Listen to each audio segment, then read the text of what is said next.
jadi foto saya jadi bagus. Silakan duduk kembali. Amin, amin, amin. And amin. Yes.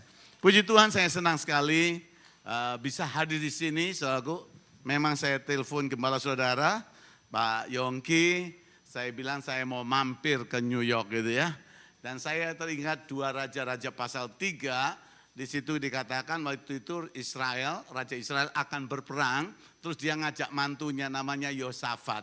Terus Yosafat bilang, kita perlu firman Tuhan, kita perlu sebelum perang. Dan akhirnya mereka undang Elisa. Waktu Elisa sampai, dia bilang gini di tengah-tengah perhimpunan raja-raja, kalau bukan karena Yosafat, saya tidak akan melihat kamu. Istilahnya, kalau bukan karena Pak Yongki, aku gak teko gini katanya. Haleluya. Tadi saya bilang, wow luar biasa sekali. Amin, saudara. Dan indah bersama Tuhan. Terima kasih. Karena di tengah kita ada Pak Erwin, Ibu Nike, Joan, dan Andi ya. Andi benar namamu? Hah? Alim. Mau keliru, Stelani keliru tadi. Alim. Terima kasih mereka antar dari villa dan ke sini. Dan saya bersyukur juga saya hadir bersama istri saya yang saya cintai, Pastor Vivi dan juga Jessica. Haleluya. Amin. Ya, malam ini kita sebut parade firman Tuhan. Wah. Karena tema yang luar biasa saya dengar kata healthy, sehat buat gereja Tuhan. Tapi saya lihat, saya dengar gitu dari sharing dari Pastor Lukas. Terus saya rasa saya perlu tambahkan di tengah jemaat, yaitu apa? Healthy dalam iman. Ya. Tadi nyanyi lagu-lagu soal itu, lagu-lagu beriman, lagu-lagu yang percaya. Dan kita perlu sehat dalam iman kita. Amin. Dan itu luar biasa. Saudara, kita tahu bahwa hari-hari ini perubahannya cepat sekali. Dan di depan kita itu banyak kali kita nggak tahu. Dan tema tahun ini bagus sekali, mempersiapkan masa depan. Iya, dan dengar bahwa kalau kita tidak punya kepastian hidup, ya, saudara tahu di dunia ini yang pasti adalah ketidakpastian. Itu yang apa? Pasti. Ya. Di dunia ini yang pasti apa? Ketidakpastian. Ya, toh, ngerti gak saudara? Jadi dunia ini tidak ada yang pasti. Ya. Tapi saya mau bilang sama saudara, ada Tuhan yang pasti. Amin. Namanya Yesus Kristus Tuhan. Amin. Dan ini yang saya mau supaya saudara rasakan. Saudara bisa tahu pasti bahwa Tuhan ada bersama saudara. Kita akan lihat sama-sama Markus pasal 4 ayat 35 sampai 41. Kita lihat sama-sama. Ya. Markus pasal 5. Ya. Markus pasal 4 ayat 35 sampai 41. Oke. Dikatakan di sini. Pada hari itu, mari kita baca sama-sama. 1, 2, 3. Pada hari itu, waktu hari sudah petang, Yesus berkata pada mereka, marilah kita bertolak ke seberang. Ya, terus mereka meninggalkan orang banyak itu, lalu bertolak dan membawa Yesus berserta dengan mereka dalam perahu di mana Yesus telah duduk. Dan perahu-perahu lain juga menyertai dia. 37, lalu mengamuklah taufan yang belum dibuka. Yang sangat dahsyat terus dan ombak menyembur masuk ke dalam perahu sehingga perahu itu mulai penuh dengan air. Penuh dengan air. Terusin lagi. Nah, Yesus sedang tidur di buritan di sebuah tilam. Maka murid-muridnya membangunkan dia dan berkata padanya, Guru, engkau tidak peduli kalau kita binasa. Nah, terus ia pun bangun, menghardik angin itu dan berkata pada danau itu, diam, tenanglah. Lalu angin itu reda dan danau itu menjadi teduh sekali. Lalu ia berkata pada mereka, 41, 2, 3. Lalu ia berkata pada mereka, mengapa kamu begitu takut? Mengapa kamu tidak percaya? 41. Mereka menjadi sangat takut dan berkata seorang pada yang lain, siapa gerangan orang ini sehingga angin dan danau pun taat kepadanya. Luar biasa. Amin, saudara. Kalau sudah baca ini, nggak tahunya di belakangnya mereka kurang kenal siapa Yesus. Tapi saya akan mulai dulu dari bagian awal. Kalau kita lihat pada ayat yang ke berapa tadi? 35, perlu kita sadari adalah bahwa meskipun para murid bersama Yesus di perahu itu, tidak berarti perjalanan mereka mulus tanpa hambatan atau kesulitan. Saudaraku, Tuhan tidak pernah janji bahwa kalau kita ikut Tuhan tidak ada tangan, tidak ada persoalan. Tuhan tidak pernah janji itu. Apa yang dia janji? Mari kita lihat langsung ya. Ibrani pasal 13 ayat yang ke-5b. Ibrani 13 ayat yang ke-5b. Lihat ayat ini. Oke, saya mulai baca. Aku sekali-kali. 1, 2, 3 baca di situ ya. Aku sekali-kali tidak akan membiarkan engkau. Dan aku sekali-kali tidak akan meninggalkan engkau. Jadi apapun keadaan kita, saudaraku, Tuhan itu ada, dia peduli pada kita. Ini bagian yang pertama. Perlu kita sadari bahwa meskipun para murid bersama Yesus, nggak taunya bisa ada persoalan. Sedang ada amin. Gitu kan? Waduh, biasanya kalau dengar Yesus kan pasti lancar, mulus, nggak ada problem gitu kan. Nggak taunya tidak. Ada waktu-waktu dia membiarkan kita. Halo? Iya toh? Saya diundang kesembuhan ilahi di kota Solo. Ya, itu akan diadakan pada hari Selasa. Hari Minggu saya berkhotbah di gereja ayah saya. Waktu saya sampaikan firman Tuhan, itu menggetarkan hati saya yang begitu kuat. Saya rasa ada sesuatu yang besar terjadi. Saya berdoa buat mereka. Dan apa yang terjadi? Tiba-tiba ayah saya terjatuh. Langsung dilarikan ke rumah sakit dengan ambulans. Saudara, waktu saya lihat itu saya rasa Tuhan, apa maksudnya? Saudaraku, yang kedua, mau KKL kesembuhan ilahi. Selesai kebaktian, kami ke rumah sakit, lihat keadaan ayah saya dan dokter bilang bagian sum-sum tulang belakangnya itu nggak bisa dipulihkan. Maka dia akan lumpuh. Dan saya harus tinggalkan kota Surabaya untuk ke Solo.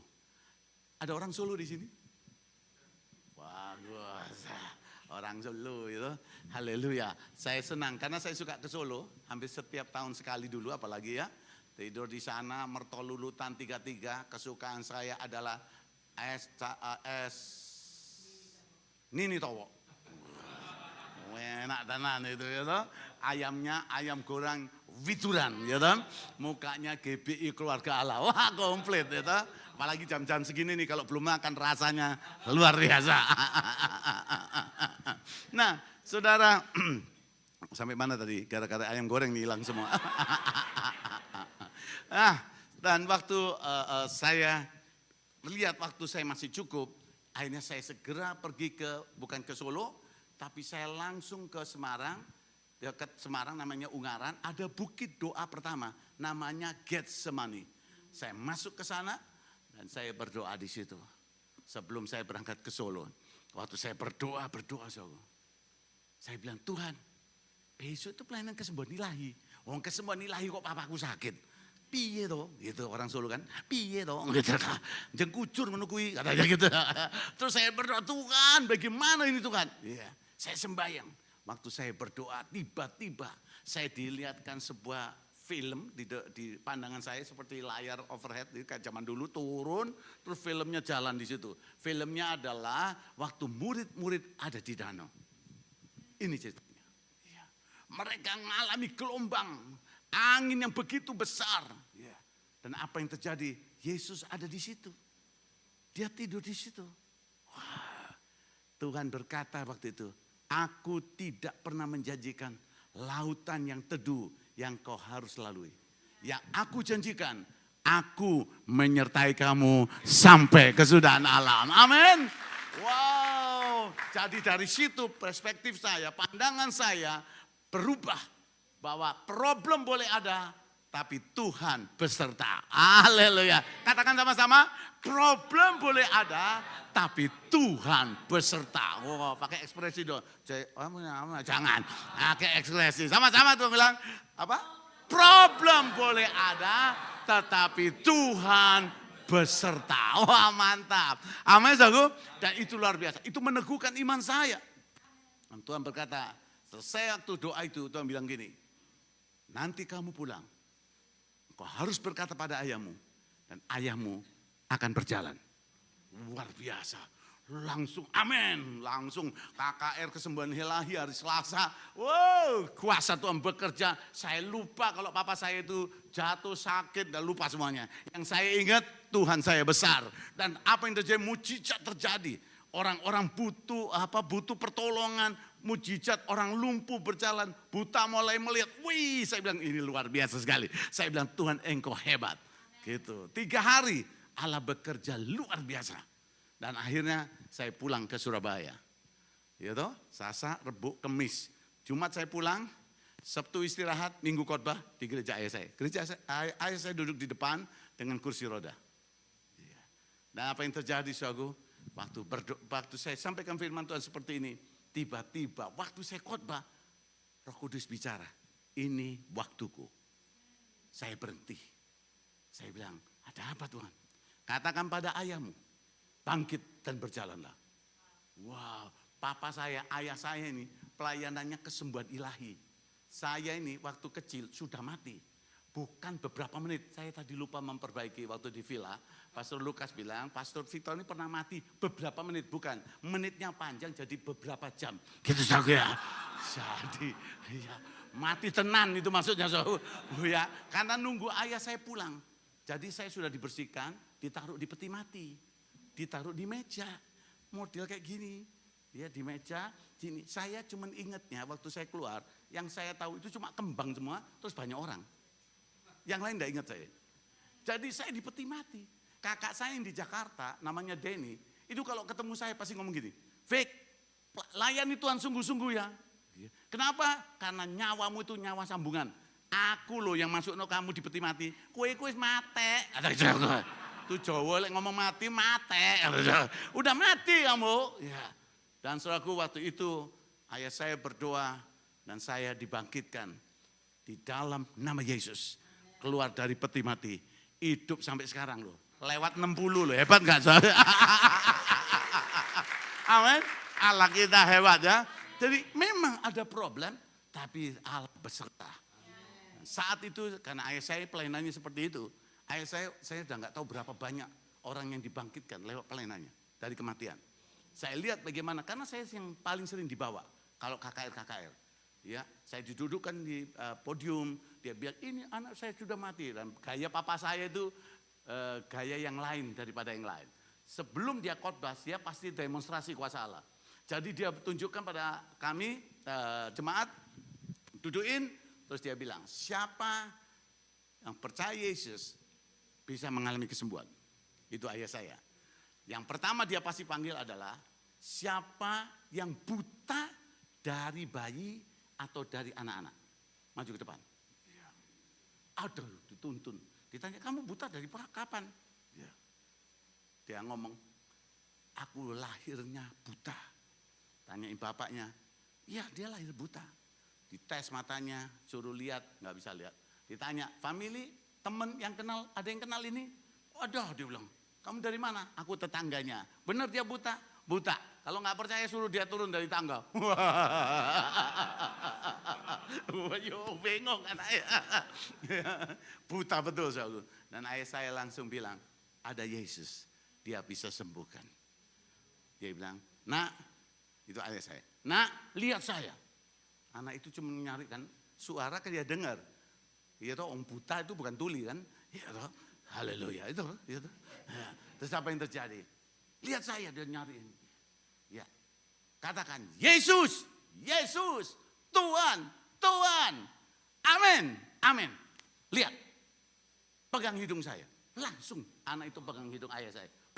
Wih, luar biasa. Ayah saya lari, suruh ikuti, ngikut semuanya. Hebat sekali. Itu biasanya ayah saya begitu, baru dia berkhotbah. Gitu saudaraku. Amin. Ya, saya masih ingat di Makassar, Ujung Pandang, KKR. Tiba-tiba dia bilang, besok, ini habis KKR hari pertama. Hari kedua dia bilang, hari pertama itu dia bilang, besok di lapangan ini turun hujan. Siapa yang kena hujan, kalau dia sakit pasti sembuh. Itu yang saya doakan. Seringkali kesembuhan ilahi itu cuma datang 4 orang sembuh, 2 orang sembuh, yang lain tidak sembuh. Tapi hari itu semua orang seperti Markus 6. Semua orang disembuhkan. Dan yang luar biasa apa? Ayat saya bilang, Tuhan akan membuat mujizat. Yesus sanggup melakukan mujizat. Di lapangan ini akan turun hujan. Dan siapa yang kena hujan pasti sembuh. Wih, pernah nggak KKR ada hujan-hujan? Orang seneng. Biasanya KKR hujan gak teko. Nggak datang saudaraku itu.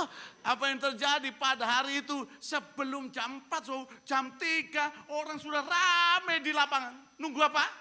Hujan. Jadi ramai banget luar biasa. Ibu saya, mama saya ada di situ. Saudara, jam 4 kurang 15 menit. Saudara Makassar ya? Ada orang Makassar di sini? Nggak ada ya? Oke, lain kali kita doakan kalau ada orang Makassar bertobat di kota ini ya toh, biar masuk BMC, amin, haleluya. Apa yang terjadi dan ayah saya bilang, wih sudah jam 4 kurang seperempat masih matahari, 4 kurang 10 matahari 4 kurang 5 masih matahari. Ibu saya wis deg-degan lihat suaminya lagi gemeter. Ya, ayah saya juga bilang, aku juga deg-degan. Ini kalau keliru orang sak lapangan nguber. Bisa dikejar, mau digebuk. Tapi Tuhan tidak pernah berdusta. Tidak pernah. Amin. Dia melakukan kehendak anak-anaknya juga. Amin. Dia tahu persis hati kita loh. Dan apa yang terjadi 4 kurang beberapa menit. Awan gelap tiba-tiba datang. Dan awan itu cuma di tengah lapangan. Jadi cuma di lapangan. Luar-luar itu tidak ada awan. Gelap di atas. Tepat jam 4. Hujan turun. Kaget. Kayak gitu juga kaget. Haleluya. Wow, hujan. Dan orang-orang lempar itu namanya apa? Kerek mereka. Lempar bagian-bagian yang pokoknya kursi roda semuanya. Ini dilempar semua. Kuasa Tuhan, kesembuhan terjadi. Orang lompat semuanya. Hujan tiba-tiba berhenti. Wup! Kurang lebih cuma sekitar 15-20 menit. Hup, berhenti. Ayah saya cuma bilang, Yesus yang menyembuhkan. Beri tepuk tangan. Sampai besok. Itu KKR. Enak enggak pendeta kayak gini? Wah, saya bilang luar biasa ya. Tuhan itu ada. Amin. Mungkin kau lihat goncangan, mungkin kau lihat tantangan. Seperti hari ini. Kita baca firman-Nya. Menjelang petang. Mungkin kau sempat ngalami saat-saat ini. Rasanya mulai petang bahasa Jawa. Mulai petang. Rada redup-redup. Rada sulit membayangkan keadaan yang begitu berat. Gak tahu bagaimana masa depanmu. Tapi saya mau bilang. Yang Ia janjikan. Aku menyertai kamu. Ibrani 13 ayat 5b. Amin. Aku menyertai kamu. Luar biasa. Amin. Yang kedua, waktu saya baca ayat ini, maka yang kedua ini bagian yang penting, yaitu Yesus itu digerakkan oleh seruan kita. So bisa lihat di situ, mengapa Yesus tetap tidur di tengah buritan? Buat Yesus angin, gelombang, air masuk ke perahu, enggak masalah. Buat Yesus problem bukan masalah. Itu tidak menggerakkan Tuhan untuk berbuat sesuatu. Tidak. Yang menggerakkan Tuhan adalah seruan murid-muridnya. Amin. Seruan orang percaya itu membuat Allah itu tidak tenang. Gitu loh. Kalau saudara berdoa itu, saudara, menjerit, berseru, itu jangan saudara pikir terus Tuhan tetap di sorga, duduk di kursi megah, Pak sini pisang goreng, sana kopi, ya tuh, depannya bebek, sana babi panggang, terus dia cuma duduk-duduk kipas-kipas, tuh lihat, aduh kasihan dia, aduh di New York berat banget, rasanya enggak begitu. Tidak, saudara, waktu engkau menjerit, saudara, itu menggerakkan hati dia. Amin. Kenapa? Karena dia cinta saudara yang percaya padanya. Dia cinta saudara sebagai apa? Murid-muridnya. Amin. Nah ini yang saya mau bagi buat saudara bagian ini penting. Bahwa Tuhan bergerak karena seruan umatnya. Tuhan bergerak karena murid-muridnya. Kau harus percaya itu. Karena dia begitu baik. Amin. Coba boleh baca. Dikatakan waktu orang Israel di tanah Mesir. Sekian ratus tahun. Mereka menjerit. Maka Keluaran pasal yang kedua. Aku mendengar seruan mereka. Malam ini kau duduk di sini. Allah dengar seruanmu. Lihat sebelahmu ulang. Allah dengar seruanmu. 1, 2, 3. Allah dengar seruanmu. Ibu, Allah dengar seruanmu. Bapak, Allah dengar seruanmu. Hai pemuda, pemudi, Allah dengar apa? Seruanmu. Allah, beri tepuk tangan dulu bagi Allah kita. Amin. Luar biasa, saudaraku. Tapi seringkali orang Kristen itu enggak sampai jadi murid. Senengnya cuman sampai terima Yesus, dosanya diampuni. Terus Kristennya jadi Kristen yoyo gitu. Datang, ampuni aku Tuhan. Haha, sukacita, selesai bikin dosa lagi. Ampuni aku Tuhan. Itu namanya Kristen yoyo. Naik lagi. Ya. Minggu, Senin, Selasa, Rabu. Saudaraku, nanti Sabtu mulai dicari Tuhan. Minggu, haleluya. Itu Kristen yoyo. Tuhan tidak mau. Tuhan mau engkau jadi muridnya. Engkau berjalan bersama dengan dia. Kata Matius pasal 11. 28 dia berkata, mari kepadaku. Hei kamu yang berbeban berat. Aku akan beri kelegaan. Tapi dia tidak berhenti sampai situ. Bacaan. Matius 11 saya tambahin ya. Ini karena Pak Yongki minta supaya sesi tadi pagi itu dibagikan lagi di sini. Tapi di sini ada penekanan juga. Karena Tuhan dengar seruan umat Tuhan di sini. Amin.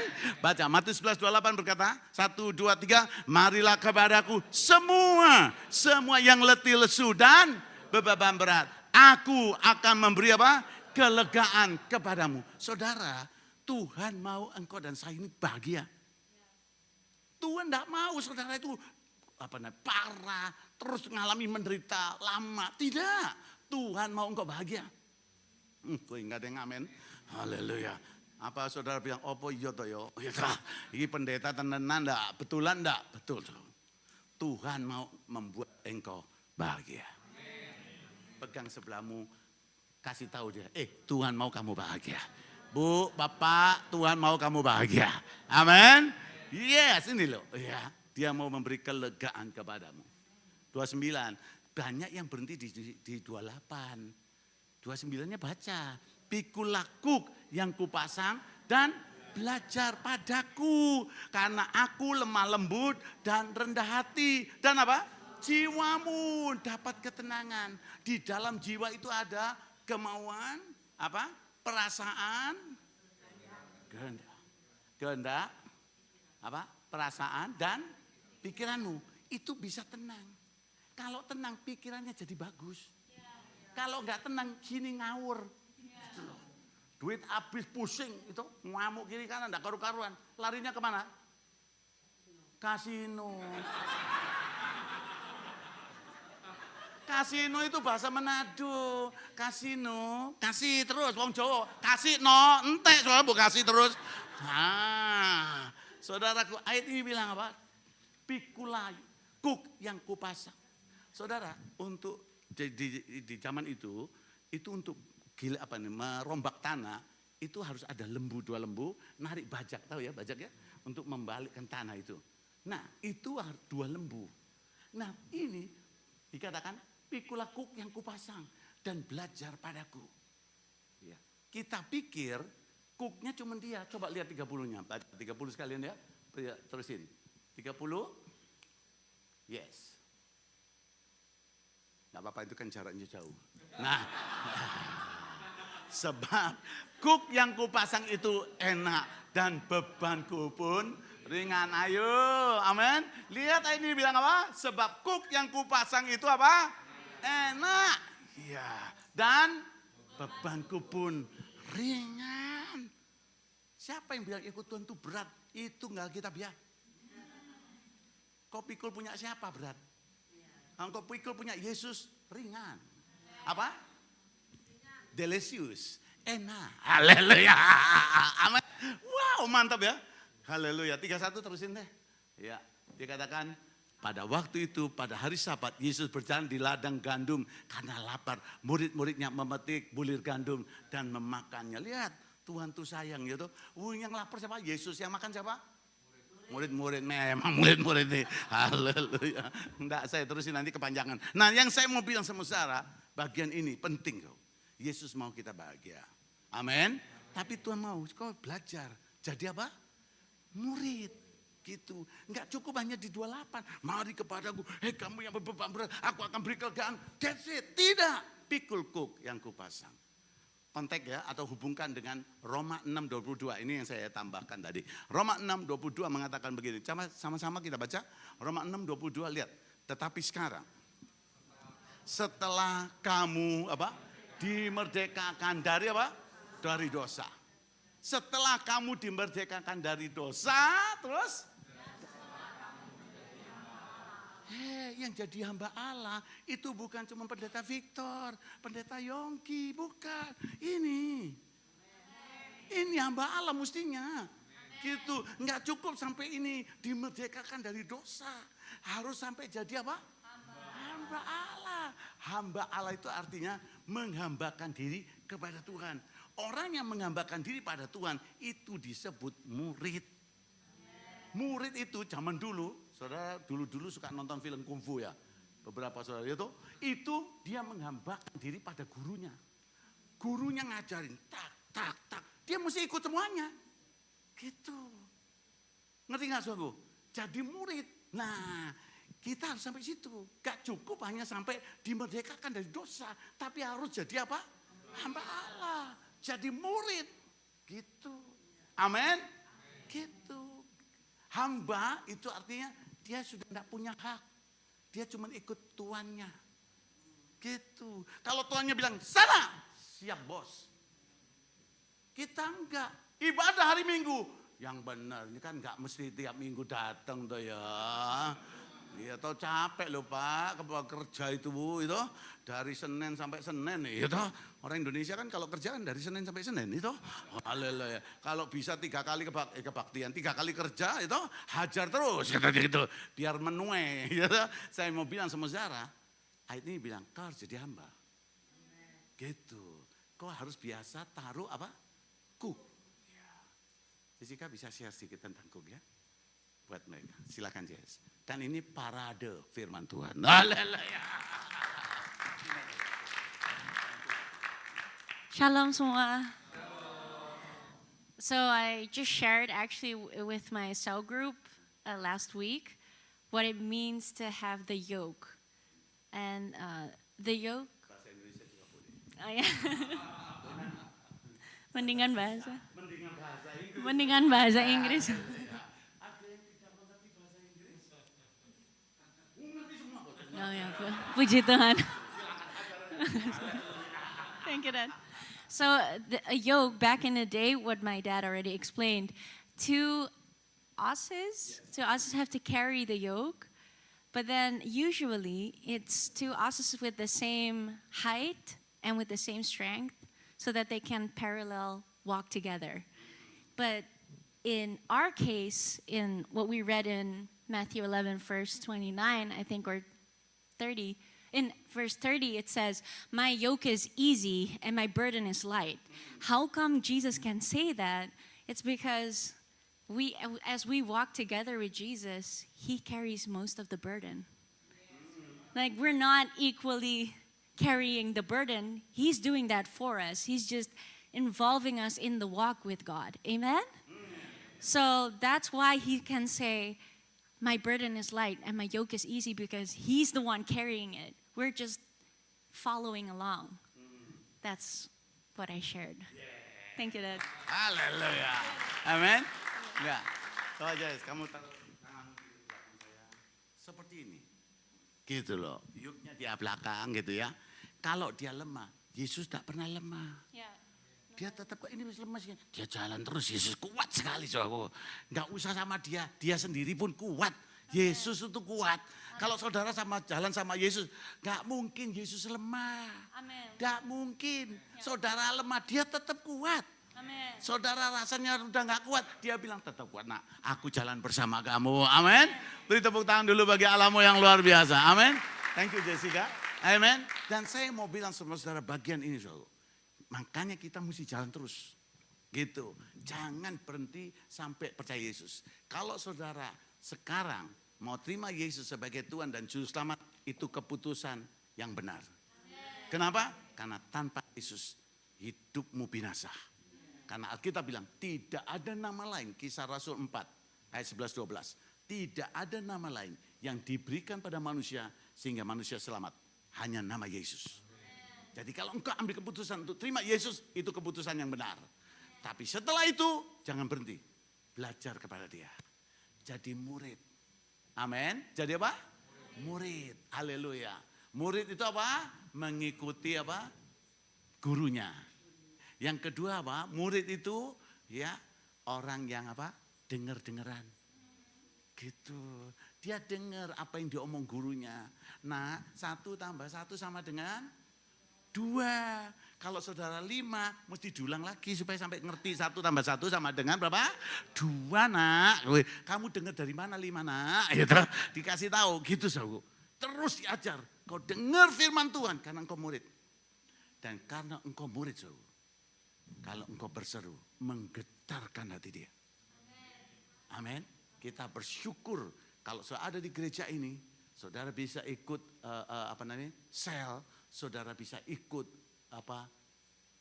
som, ya, saudara bisa ikut dididik belajar setiap minggu. Kau dengar suara dari gembalamu, engkau bisa maju terus lagu. Kau murid, waktu engkau berseru, dia kaget dia akan bertindak.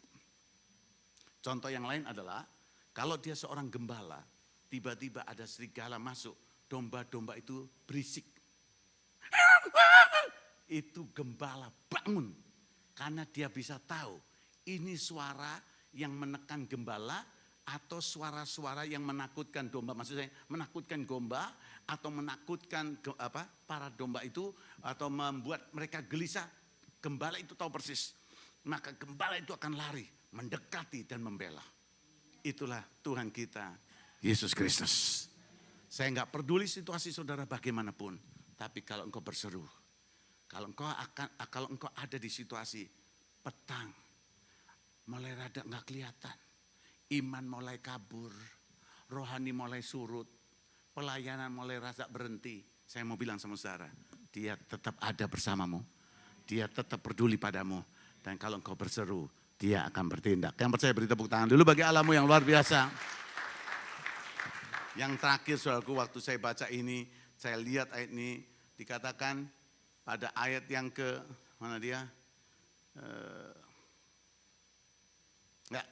Di ayat yang ke 38 dari Markus pasal 4, 38. Pada waktu itu Yesus sedang tidur di buritan. Di sebuah tilam, dikasih tempat tidur. Maka murid-muridnya membangunkan dia dan berkata padanya, Guru, engkau tidak peduli kalau kita binasa. Kau tidak peduli kami ini binasa. Saya sudah bilang, dia tetap peduli. Kita aja yang tidak mengerti. Ngerti nggak saudaraku?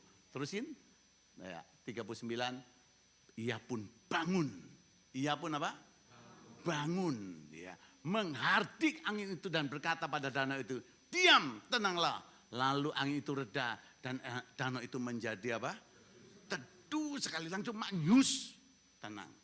40 berkata begini. 40, lalu ia berkata pada mereka, mengapa kamu begitu takut? Mengapa kamu tidak percaya? Dia langsung berpaling pada murid-muridnya dan berkata, mengapa kamu begitu takut? Mengapa kamu tidak percaya? Kenapa?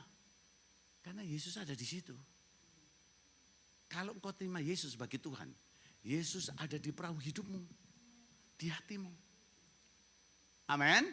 Saya tanya dulu, Yesus ada di mana? Bagus sekarang. Yesus ada di mana? Bagus. Ya, kita bisa ngomong di surga, gitu. Nah, sekarang di mana? Di hati. Yesus di hati, tiada susah, tiada sedih. Yesus di hati, amin. Kalau Yesus di hati, berubah semuanya. Berubah. Jadi saya mau bilang sama saudara, walaupun situasimu bagaimanapun, Yesus ada di situ. Yesus peduli saudara. Dan Yesus yang maha tahu itu, saudara, ingin meneguhkan setiap saudara, sehingga saudara dan saya boleh bersuka cita. Jadi apapun masalah dan pergumulan kita, juga waktu kita melaksanakan visi Tuhan. Tuhan yang punya rencana. Terus saudara pikir, kok katanya Tuhan buka jalan, kok begini? Wah, kami mulai jemaat di Belanda, minggu yang lalu kami merayakan 30 tahun gereja kami FMC. Ya, wah luar biasa, saya suka cita melihat semuanya itu. Tapi jalan-jalannya kami tahu ada jalan-jalan yang tidak mudah sebagai manusia. Ya toh? Saya cuma disuruh, pergi kamu ke Belanda, tinggal di kota Delft. Berangkat kami. Gitu. Bukan bawa 2 koper, 2 handbag. Gitu. Bawanya apa? Rupiah. Dan waktu sampai di Belanda, rupiah nggak laku. Dikira souvenir. Suruh bagi-bagi buat hiasan. Saudara, seperti itu. Saya tahu apa kata sulit itu. Saya tahu banyak hal yang tidak gampang. Sudah jalan, sudah bagus. Kami merencanakan membangun gereja. Mulai dibangun, saudara. Kami ambil gedung yang cukup bagus. Seperti ini, tapi 2 bersebelahan. Dikasih gang di situ. Kita bangun rame-rame. 80% bangunan selesai. Semua sudah bagus, karpet sudah bagus, kursi sudah masuk, alat musik, sound system masuk. Bagus semuanya. Selesai seminar, ya, acara begitu indah. 2 hari kemudian gedung dibakar. Bakar-bakar gereja enggak cuannya juga bukan hanya di Indonesia, di Belanda juga, saudaraku. Dibakar gereja itu. Ya, oleh seseorang. Jam 2 pagi kami harus datang karena wali kota menelpon, kami datang, kami lihat semua terbakar habis. Di tengah-tengah situasi itu semua habis, komputer, semua peralatan rusak, semua kursi, keuangan kami habis semuanya. Di saat seperti itu, hari Minggu kami berdiri di tengah reruntuhan. Saya bilang, Tuhan, apa yang harus kami buat? Kami mau ibadah di mana? Tuhan bicara pada saya, kamu ibadah di gedung namanya Hofkerk. Yang kami pakai sekarang, lebih dari 30 tahun ini. 30 tahun ini maksud saya. Saudara, waktu kami sampai di situ, waktu kami mau masuk ke sana, saya bilang sama pengurus, tolong kamu kontak sama mereka. Karena yang bantu untuk beresin bikin lantai itu adalah koster, penjaga gereja di sana untuk beresin, membantu kami. Jadi saya ingat dia, kontak dia, koster namanya Peter. Saudara dihubungi. Peter bilang, aku ngomong dulu sama pengurus. Pengurus lama yang bersama saya di gereja, waktu saya bilang pakai Hofkerk, itu gedungnya besar. Dan untuk sewa seperti mungkin gedung ini, tapi di sana itu sewanya per deal itu 1 deal itu 4 jam. Jadi 8, 12, 12, 4, 4, 8. 8, 12. Nah 1 kali itu kurang lebih waktu itu 1.500. Sekarang 2.200 untuk sewanya. Saudara, gedungnya cukup besar. Dan apa yang terjadi, saudara? Waktu saya bilang begitu, pengurus bilang gini sama saya, tidak mungkin, kita sudah tidak ada uang, itu mahal. Saya bilang, kamu belum coba, sudah mahal. Saya bilang, tanya dulu. Ya toh. Dan apa yang terjadi, waktu diberitahu pada Peter Koster ngasih tahu ke pengurus gereja. Mereka bilang apa? Masuk saja, ibadah saja. Tidak usah pikir biayanya. Kami masuk di situ. Dan yang kami kaget, saudara, tidak taunya gedung gereja itu bawahnya adalah diskotik kota Delft. Jadi gereja bawahnya diskotik. Gitu. Dia lebih seru, Sabtu rame-rame, Minggu baru kita kebaktian. Saya bilang, wah kami berdoa, saudara. Dan akibatnya apa? Diskotik itu bangkrut. Karena bangkrut, saudara, akhirnya jadi tempat kami untuk jadi ruang serbaguna dan kantor kami ada di bawah sana. Amin. Allah kita luar biasa. Amin, saudara. Ya, dahsyat sekali, saudara. Akhirnya saya bilang bersyukur. Dulu kami kalau kebaktian, ini gedung seperti ini, kita itu cuma ngumpul di pojok gini, saudara. Cuma beberapa puluh orang, saudara, di situ. Tapi sekarang saya mau katakan saudara, Allah campur tangan, jiwa-jiwa berdatangan. Bahkan kami lebih sibuk daripada yang punya gedung gereja. Ya toh? Dan saya mau bilang sama saudara, Allah campur tangan. Doakan kami juga, karena yang punya gedung gereja, gerejanya tambah lama, habis orangnya. Terus mereka mau pecah dua, mau dibelah. Jadi gedung gerejanya kayak gini nih, terus dibelah gerejanya. Yang sana jadi flat, apartemen, yang sini jadi gereja separuh. Tapi waktu mereka mau ambil keputusan itu, mereka mikir sama kita. Kita nggak mungkin, gedung segitu nggak mungkin. Kan ada peraturan brandir, pemadam kebakaran. Kita lebih dari 100 orang, 150 orang. Saya bilang, itu kalau kayak kemarin udah meledak. Sampai kita harus tulis di brosur kita, fully book. Gak boleh orang datang lagi. Terlalu penuh, gak bisa lagi. Saudara, saya mau bilang sama saudara, Allah kita luar biasa. Amin. Please, kata ini engkau harus dengar. Jangan takut. 1, 2, 3. Jangan. Lihat sebelahmu. Jangan takut. Lagi. Jangan takut. Yes. Siapa yang takut hari ini? Saya. Ya. Nggak ada yang takut di sini, cuma saya doang, Pak. Kan yang angkat tangan cuma saya. Ya. Siapa yang takut hari ini? Luar biasa. Beberapa mulai munafik. Itu. Tidak. Saya mau bilang sama saudara, normal kalau takut. Normal. Kita bisa takut. Bisa normal. Yang enggak normal kalau kita takut terus. Terus takut. Aduh apa-apa takut. Takut ini, takut itu. Wah nanti keluar biayanya, nanti biayanya bagaimana. Takut terus. Please. Jangan takut. Engkau diberi kekuatan, engkau diberi pikiran. Untuk bisa kerja. Tidak usah takut. Kue, senggolan kaki sebelahmu. Jangan takut. Jangan takut, Allah beserta, amin. Beri tepuk tangan dulu bagi Allahmu yang luar biasa. Amin, saudaraku. Dan ini hari, malam ini saya mau kita datang sama dia. Ingat yang pertama, ya, bahwa semua walaupun ada dalam rencana Tuhan, walaupun kau lihat Tuhan menyertai, ada prosesnya, ada beberapa yang diizinkan Tuhan. Ya, kadang-kadang ada persoalan yang gak beres-beres. Kau udah sembahyang tapi gak beres-beres. Sampai kau pikirin, ya apa tuh Tuhan? Ya. Satu kali saya pernah berdoa itu, Tuhan kasih lihat sama saya. Rel kereta api. Saya lihat ada apa? Sembahyang, saya ini banyak problem waktu itu. Terus saya lihat rel kereta api. Ya, terus Tuhan suruh lihat itu rel kereta api. Rel kereta api aja kok disuruh lihat. Toh. Saya bilang ada apa tuh Tuhan? Suruh lihat, rel kereta api itu, di tengah itu ada pelangnya. Rel kereta api pasti ada pelangnya. Untuk apa pelang itu? Supaya rel sini sama rel sini sejajar terus. Jadi perlu ada apa? Pelang itu. Apa itu pelang? Balok-balok gitu loh.